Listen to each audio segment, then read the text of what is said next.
여러분 안녕하십니까, 김홍근입니다. 제 옆에는 굉장히 귀한 분이 우리 스튜디오를 찾았습니다. 우리 이태원 참사를 보면서 이 분야의 전문가이신 정완택 박사님 함께합니다. 안녕하세요. 안녕하세요. 예. 지금 보니까 생활안전연구소라고 해서 K-세이프 총장이라고 명함이 나와 있네요. 네. 그럼 여기 다 소방 관계자들이 모여서 하는 겁니까? 아닙니다. 전반적인 그 재난 안전, 네. 그리고 생활 안전에 관련된 그러한 역할을 하고 있습니다. 재난 안전에 대해서, 생활 안전. 생활 안전에 대해서. 네. 예. 자, 그럼 이태원 참사에 대해서 정말 얘기할 수 있는 네. 그런 자리가 되겠습니다. 자, 지금 우리가 이제 11월 5일까지 일주일간 지금 애도 기간인데, 네. 그래도 이런 어떤 사고를 보면서 우리가 뭔가 경각심도 가져야 되겠고, 네. 뭔가 인식을 새로 할 수 있는 계기를 또 마련해야 되지 않겠습니까? 예. 우선 몇 가지를 가지고 한번 예. 또 깊이 있는 말씀을 좀 나누도록 하겠습니다. 자, 먼저 우리 이태원 참사가 왜 발생했을까요? 한번 질문을 네. 드립니다. 예. 예. 이것은 우리 국민들 전체가 네.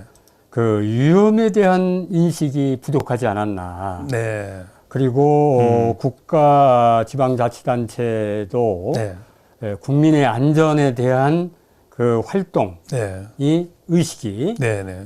부족하지 않았나 이런 생각을 해봅니다. 예. 그래서 지금 언론에 나오는 걸 보면 경찰이 대응이 미흡했다. 또 누가 밀었다.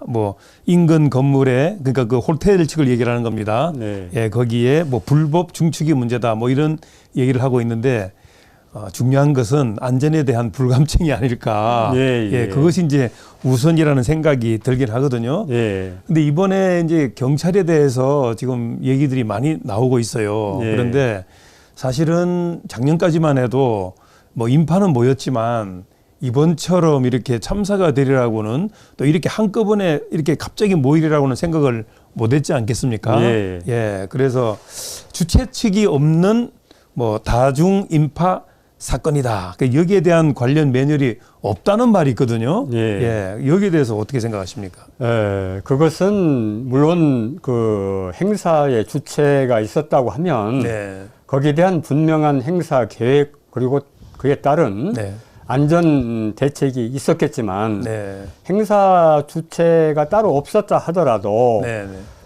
위험에 대한 인식을 하고 거기에 대한 대비를 해야 하는 것은 분명한 것이죠. 네. 예를 들어 보면 우리가 폭설이 온다. 네. 또 태풍이 온다. 네. 그러면 거기에 대한 준비를 하고 그 태풍이나 폭설의 피해를 막기 위한 네. 여러 가지 그 대비를 하고 준비를 해서 대응을 네. 하고 있잖아요. 네. 마찬가지로 이런 사회적인 위험, 네. 인적 위험에 대한 것도 네. 사람들이 많이 모인다든지 또 혼잡할 것이 예상되는 경우에는 네. 그에 따른 대비를 해서 철저한 대책을 세우고 그에 따른 위험을 막기 위한 피해를 막기 위한 그런 준비와 조치가 필요하다 이렇게 생각이 됩니다. 네. 자, 이게 이제 우리가 코로나19 때문에 3년 만에 이제 이 실내에서 마스크 쓰지 않고 하는 그런 그 헬로윈 축제란 네. 말이에요. 그러니까 이게 이제 주체는 없는 거죠. 그 축제 행사에 그냥 이태원 전체 다 모인 거니까. 네. 그러다 보니까 사전에 사실은 이게 이제 주체가 있다. 네. 그리고 이제 축제다. 그러면 보통 우리 지방자치단체나 지금 그 소방, 네. 그다음에 무슨 의료, 무슨 그 경찰 이런데 다 역할 분담을 하잖아요. 네. 그러니까 그거에 대한 준비를 이번엔 좀 해야 된다는 걸 좀 네. 주장하는 것 같습니다. 그러면 자, 이런 상황이 발생했을 때 자, 국가의 존재가 뭐냐 이거 한번 생각을 좀 해볼 필요가 있겠습니다. 예. 예. 국가가 존재하는 이유는 네네. 가장 중요한 것이 국민의 생명과 안전을 지키는 것입니다. 그렇죠. 국민의 생명과 안전을 지키는 것 중에 크게 생각할 것이 전쟁이거든요. 전쟁. 예. 네. 예. 전쟁은 이제 국방에서 담당을 하고 네. 또 하나는 재난 사고로부터 국민의 생명과 안전을 지키는 것이 중요한데 네. 이것도 국가가 존재하는 중요한 그 존재 이유가 되는 것이죠. 네. 그래서 국가라든지 지방자치단체에서는 어떠한 그 사고가 예견이 되는지 네. 이것을 심사숙고해서 항상 살피고 네. 어떻게 사람이 운집하는지 또는 그 축제, 헬로윈 축제 같은 그런 일이 있다든지 네. 하게 되면 거기서 어떠한 위험 요인이 있겠는지 네. 거기에서 사고 날 만한 요인이 있는지 이런 것을 깊이 생각하고 살펴서 대응하는 것이 중요한 존재 이유라고 할 수가 있는 것이죠. 네. 우리가 이제 세월호 이후에 위험에 대한 의식이라든지 또 네. 인식이라든지 이거를 이제 사실은 많이 달리 하고 있는 거거든요. 예. 야, 그런데 헬로윈 이 축제가 갑자기 이렇게 많이 모일 줄도 몰랐고 네. 중요한 것은 자꾸 예견이 좀 됐다는 얘기를 지금 뉴스에 많이 나오고 있거든요. 예. 그런데 자꾸 이제 경찰에게 충분히 대응하지 못했다는 그런 주문이 예. 많이 좀 있습니다, 현재. 예. 자, 그런데 우리가 이제 그 과거의 어떤 사고를 계기로 해서 우리가 이제 좀 의식을 좀 바꿔야 되는데 예. 그 스웨덴의 어떤 예. 그 사례를 한번 예. 여기에 보면 예. 이게 지금 에스파냐라고 하는 선박이 그때 예. 침몰한 거 아닙니까? 예. 여기에 대해서 좀 말씀 좀 해주시죠. 예. 우리나라도 이제 1992년도에 그 서해안 네. 유도에서 격포로 나오다가 예. 선박이 침몰돼 가지고 많이 많은 죽었죠. 인명피해가 있었잖아요. 인명피해 많았죠. 예. 거의 같은 시기인 1994년에 네. 그 에스파냐에서 스웨덴으로 오는 그 에스파냐호가 침몰돼 가지고 이게 배가 스웨덴 배인가요, 그러면요? 국적은 정확히 확인을 못했는데 에스파냐에서 스웨덴으로 오는 배였습니다. 아. 예. 그래서 그때 989명이 탑승을 했었는데 853명이 사망을 했거든요. 야, 그렇군요. 예. 그래서 스웨덴 국민들이 대우각성을 했습니다. 아. 스웨덴이 살기 좋은 나라라고 생각을 했는데 이러한 사고로 많은 이 853명이 사망을 했기 때문에 네. 각성을 해야 되겠다. 그래서 요람에서부터 무덤까지 네. 우리가 안전에 대한 의식 네. 또 생활을 해야 되겠다.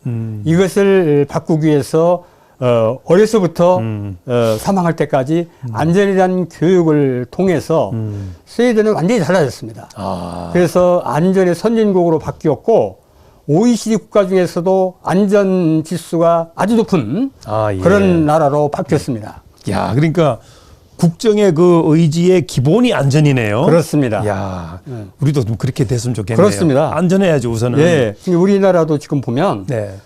선진국인 뭐 미국이나 이런 유럽 국가들에 비해서 네. 이 안전 지수가 상당히 낮고 네. 회사를 경영할 때도 보면은 경영, 수익에 최우선을 두고 안전에 대한 소홀함이 있는 것이 사실이거든요. 네. 많이 달라졌습니다. 알겠습니다. 그동안 이제 세월호 침몰 사고라든지 우리나라에서 났던 그런 이제 뭐 판교 공연장. 그렇죠. 판교 공연장의 예, 환풍구에서 추락한 사고, 경주 마우나 리조트에서 폭설로 인해서 또 건축상의 그 문제로 인해서 그 부산 의고 대학생들이 10명이 사망했던 이런 사고들로 해서 우리나라의 안전의식, 안전지수가 높아지긴 했지만은 아직도 선진국에 비해서 세월호 침몰 사고 이후 많이 달라졌다고 하지만 아직도 우리나라의 안전에 대한 국민들의 의식, 국정의 그런 의지 이것은 부족하다고 밖에 말할 수밖에 없다. 이렇게 생각이 듭니다. 알겠습니다. 그럼 이와 같은 이제 유사 사고를 방지를 하는 대책이 좀 있어야 되지 않겠습니까?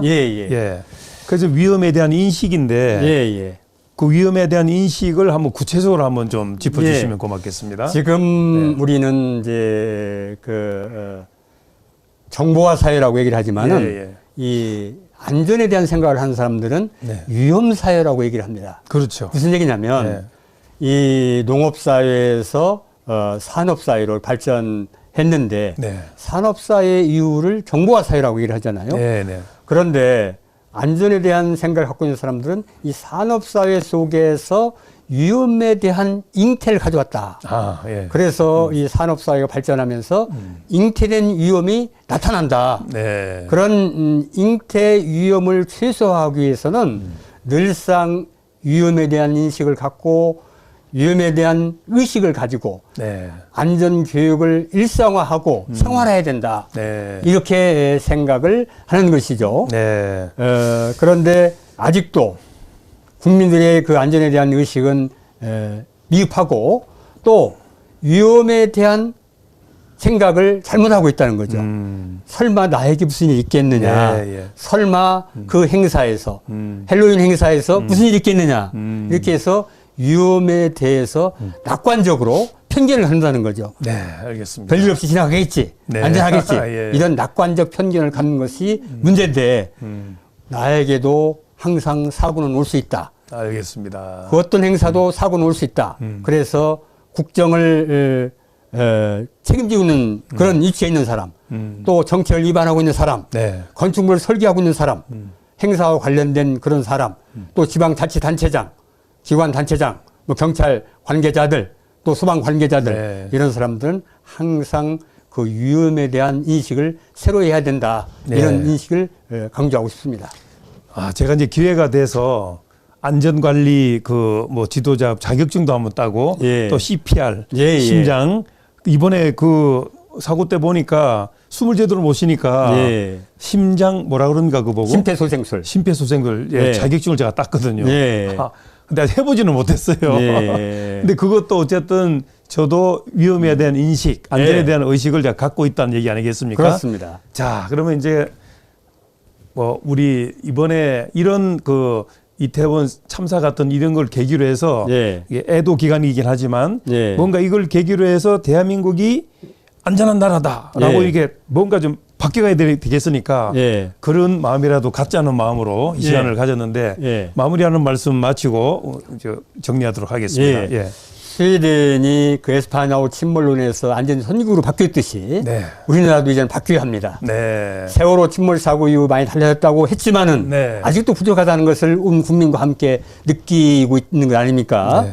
이런 계제에 모든 정책, 네. 또 모든 행사, 모든 그 건물의 건축 시에는 안전에 어떠한 문제가 없는지 네. 안전의 영향 평가를 통해서 네. 우리 대한민국이 안전에 대해 달라지고 네.